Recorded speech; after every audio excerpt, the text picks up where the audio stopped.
Расположим на столе источник света, 2 или 4 экрана с отверстиями и непрозрачный экран так, чтобы на непрозрачном экране появилось светлое пятно.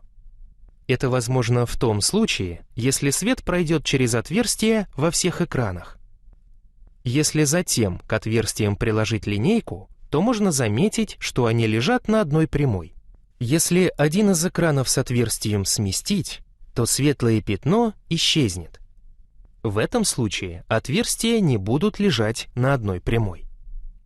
Данный опыт свидетельствует о том, что свет распространяется вдоль прямой линии, то есть прямолинейно.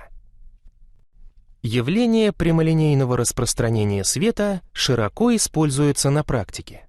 Оно позволяет устанавливать прямолинейные границы участков на поверхности Земли, прокладывать линии железных дорог, взлетные полосы на аэродромах и так далее.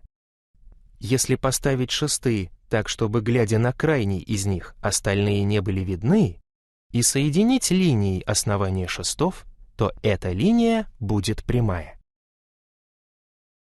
Вы наверняка наблюдали пучки солнечного света, пробивающиеся сквозь облака, световые пучки от прожектора, диапроектора, киноаппарата. Подключим к источнику тока лампочку. Свет от лампочки будет распространяться по всем направлениям. Если теперь включить карманный фонарь, то его корпус будет ограничивать световой поток и выделит световой пучок. Если перед источником поставить экран с отверстием, то с его помощью можно получить световой пучок. Пучок света может быть параллельным, расходящимся и сходящимся.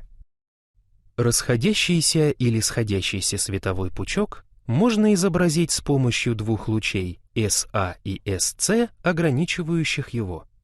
Направление распространения параллельного светового пучка можно изобразить одним лучом SB. Возьмем протяженный источник света, размерами которого нельзя пренебречь.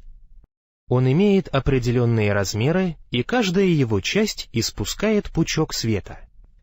Эти пучки попадают на предмет, и на экране вокруг области тени образуются и частично освещенные пространства. Области полутени.